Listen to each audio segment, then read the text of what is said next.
What is the difference between vegetarianism and veganism? A common question that many people have is, what is the difference between veganism and vegetarianism? A lot of people may get confused and think that they are the same thing, when in fact they are vastly different. To begin with, there are several different categories for vegetarians. Lacto-ovo vegetarians include lactose and eggs in their diets. However, they will not include meat products or poultry into their diets. Lacto-vegetarians will not include eggs in their diets, but they do consume dairy. They also prefer not to eat other animal products. Then we get to vegans, who will not eat any egg or dairy products, or products that have utilized animals in any way whatsoever.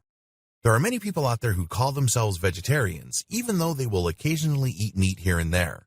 Some may not consider eating seafood to be a meat, so if you are going vegan, you may find that you get the question, do you eat fish, a lot. Just do your best to be polite when discussing your diet choices.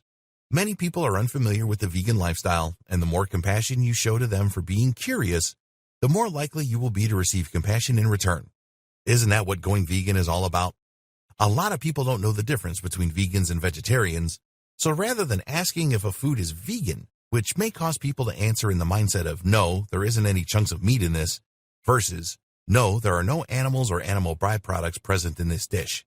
That can cause some strife, not just for the vegan, but for the person who is attempting to be hospitable. Sometimes it's just easier to say that while you appreciate the good intentions, you're going to be providing your own foods at certain social gatherings or events. That way, there's no mistaking what it is that you are putting into your body. A person who thinks a vegan diet and a lacto-ovo vegetarian diet are the same thing can easily violate a vegan's boundaries by feeding them things that may have cheese or dairy in it because they misunderstand the meanings of the words or they simply haven't looked into it well enough. What is a lacto-ovo vegetarian, you may ask?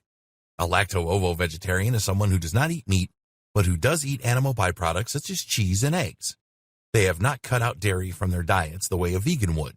It's an easy mistake to make, especially for those who are uninformed. There are other types of vegetarians as well. Some are called ovo-vegetarians, and they eat only eggs and non-meat products. Lacto-vegetarians don't eat meat or any eggs or egg products.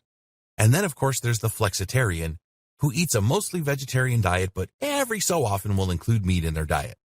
Another thing a lot of people consider vegetarianism is pescatarian, which means a vegetarian diet except for eating fish. This is probably why a lot of people think that being vegan or vegetarian can mean that you still include fish in your diet. So, this may be a question you get a lot once you have adopted a vegan lifestyle. There's no shame in any way you choose to live your life or the diet that works best for you and your body's specific needs. It is important not to shame others for the way they live their lives, especially if you want to begin to create a more tolerant world that is accepting of the ideologies veganism often stands for. By being receptive, we create a more receptive world that is more likely to listen to our point of view in a way that doesn't feel threatening to them, so they may choose one day to try it for themselves and see how it feels. Even just a single meatless Monday can be a huge step in helping to eliminate needless suffering in animals. That isn't to say that you have to associate with people who make you feel ashamed to live the way you choose to live and for the way you eat. Treat others as you wish to be treated. And just as no vegan wants to be in the position of the suffering animals, neither do they want to be in a toxic atmosphere where people are making them feel ashamed for the choices they make. If you find that you are in a toxic environment, then you would do well to find a way out as quickly as possible so you may begin to live your life in a healthier way. Once you have decided what label best fits you in terms of your diet, it will be easier for you to explain what your diet is like to those who matter the most to you.